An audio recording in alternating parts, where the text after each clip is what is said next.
అందరికీ నమస్కారం. ఈరోజు మనం ఎంతో పవిత్రమైన పండుగ శ్రీరామనవమి గురించి తెలుసుకోబోతున్నాం.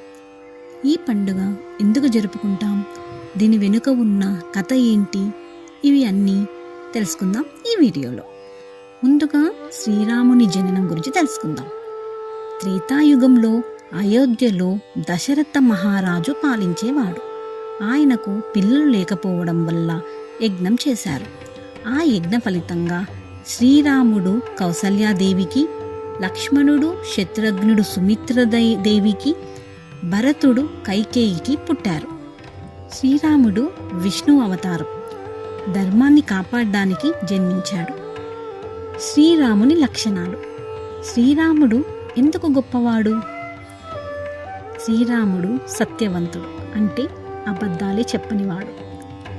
శ్రీరాముడు విధేయుడు, అంటే తండ్రి మాట కోసం 14 సంవత్సరాలు వనవాసం చేశాడు. ధర్మపరుడు, అంటే ధర్మాన్ని ఆచరించేవాడు. మంచి భర్త, సీతాదేవి పట్ల అమితమైన ప్రేమ కలిగిన వాడు.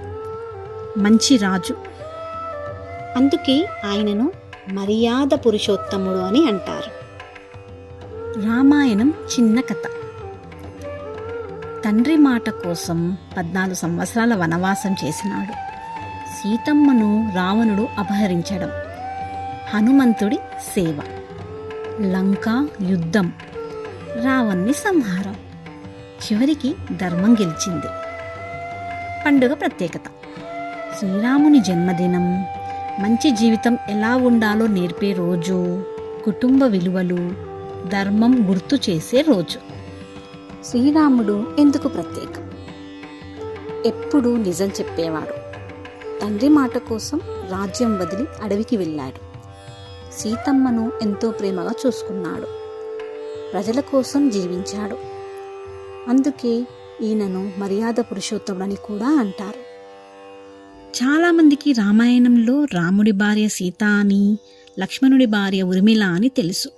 కొంతమందికి మాత్రం భరతుడి భార్య పేరు, శత్రుఘ్నుడి భార్య పేరు తెలియదు. అది మనం ఇప్పుడు తెలుసుకుందాం.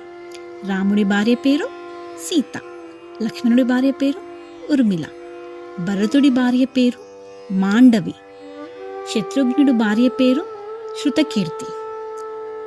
వీళ్ళందరూ మిథిలారాజు జనకుడి కుటుంబానికి చెందిన కుమార్తెలే. శ్రీరాముని నుండి మనం నేర్చుకోవలసిన శ్రీరాముని జీవితం మనకు చెబుతుంది. మాట నిలబెట్టుకోవాలి అని, పెద్దలను గౌరవించాలి అని, కష్టాల్లో కూడా ధర్మం వదలకూడదు, కుటుంబానికి విలువ ఇవ్వాలి అని. ఈ వీడియో మీకు నచ్చినట్టయితే లైక్ చేయండి, షేర్ చేయండి, అలాగే సబ్స్క్రైబ్ చేయండి. శ్రీరామనవమి పార్ట్ 2 నెక్స్ట్ వీడియోలో చూద్దాం. Thank you. అందరికీ శ్రీరామనవమి శుభాకాంక్షలు.